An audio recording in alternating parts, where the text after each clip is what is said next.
It is a beautiful Monday morning in the year 2030. You walk into your favorite coffee shop. You order an espresso, just like every other day. You hold up your phone to pay. But instead of the familiar ding signaling a successful transaction, your screen flashes a blinding red. A cold notification appears. Transaction denied. You are confused. You know you still have your salary in the account. You try again. Still red. Then a message from the Ministry of Finance pops up below. You have exceeded your carbon allowance for this month. Your account is temporarily frozen for non-essential purchases until the 1st of next month. You stand there in the middle of a crowded cafe, feeling humiliated and helpless. Your money is right there, displayed on the screen, but you cannot touch it. It is no longer yours. Do you think this is a scene from the sci-fi show Black Mirror or some crazy conspiracy theory? No, this is the reality being built right now behind the closed doors of the world's largest central banks. They call it CBDC, Central Bank Digital Currency. They advertise it as the future of money, as convenience and safety. But here at Financial Noir, we call things by their true names. It is not money. It is the most sophisticated system of behavioral surveillance and control ever created by man. It is a digital prison with no bars, where the warden is your own wallet. Welcome back to the investigation files of Financial Noir. Today, we're not talking about the past. We're talking about a sentence awaiting all of us in the near future. Hit that subscribe button right now, because what I'm about to reveal might be your last chance to prepare an escape route before the prison doors slam shut. Part 1. The Convenience Trap and the Death of Cash.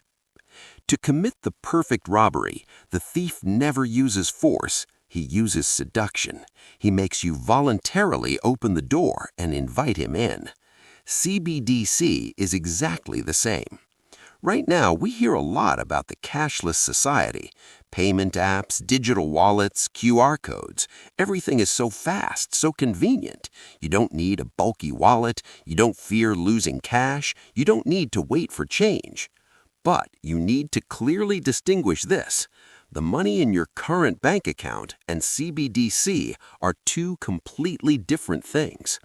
When you deposit money into a commercial bank, that is a debt the bank owes you. When you swipe a Visa card, that is a transaction going through a private banking system. There is still a buffer layer between you and the government. And, most importantly, if you don't like being tracked, you can go to an ATM, withdraw cash, and go shopping. When you use cash, the transaction is anonymous. No one knows what you bought. No one knows where you are. Cash is the final fortress of financial privacy. But CBDC is different. CBDC is money issued by the central bank directly to your digital wallet. It eliminates the intermediate commercial banks. That means you have an account directly with the state. This sounds safe, right? No more fear of banks going bankrupt.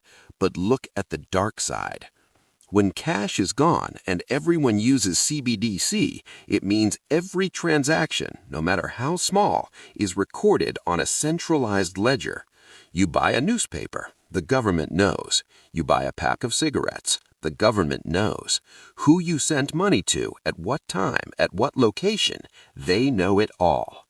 They will sell you convenience. They will say, use CBDC. You will receive welfare payments faster. You'll get tax breaks. You won't pay transaction fees. That is the bait. But inside that bait is a sharp hook.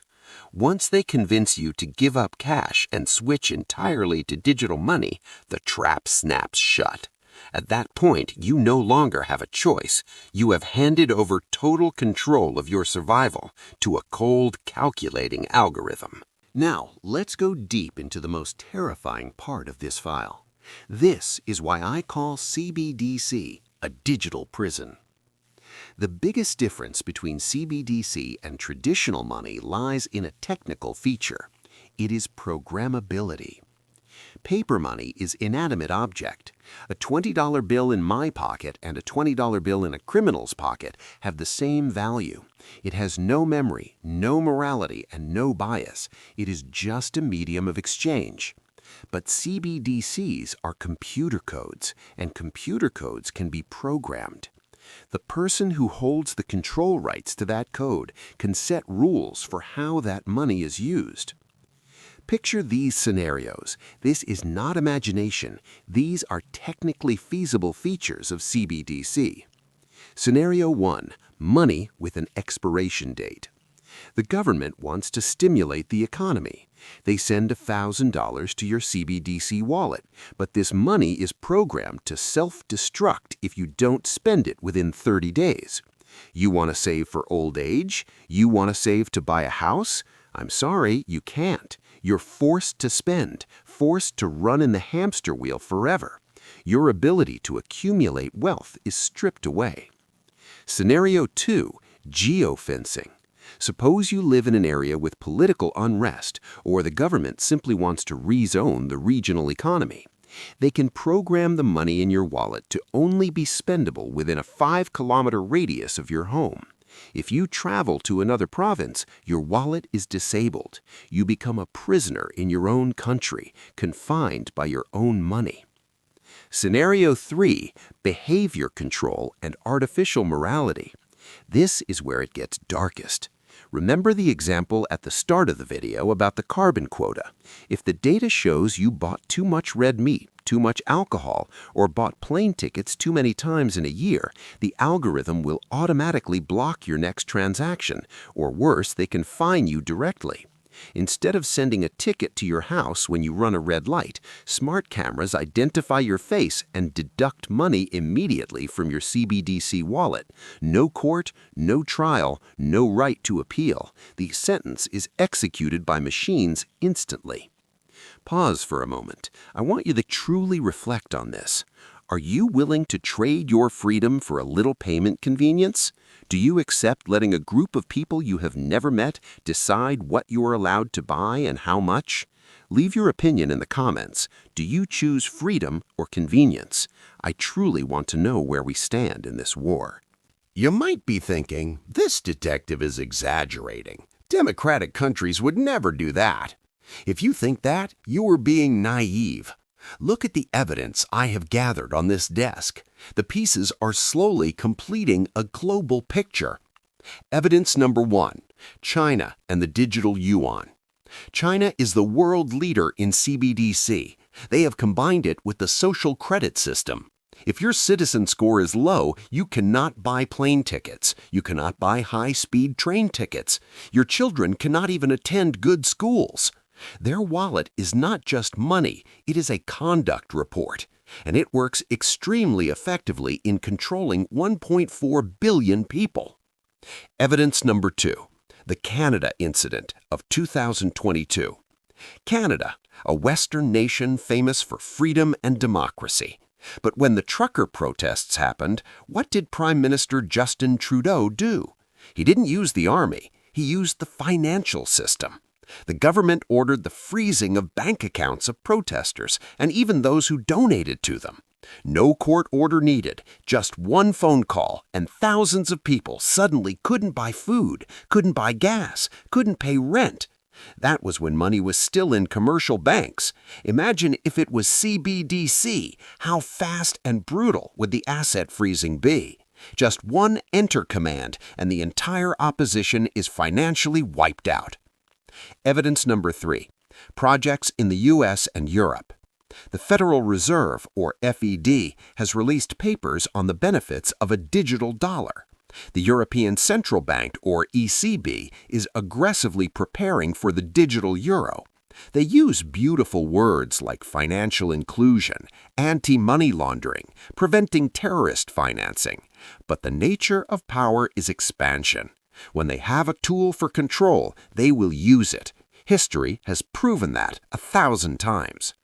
The general manager of the Bank for International Settlements, or BIS, the Bank of Central Banks, once publicly said in a video, "With cash, we don't know who's using a $100 bill today.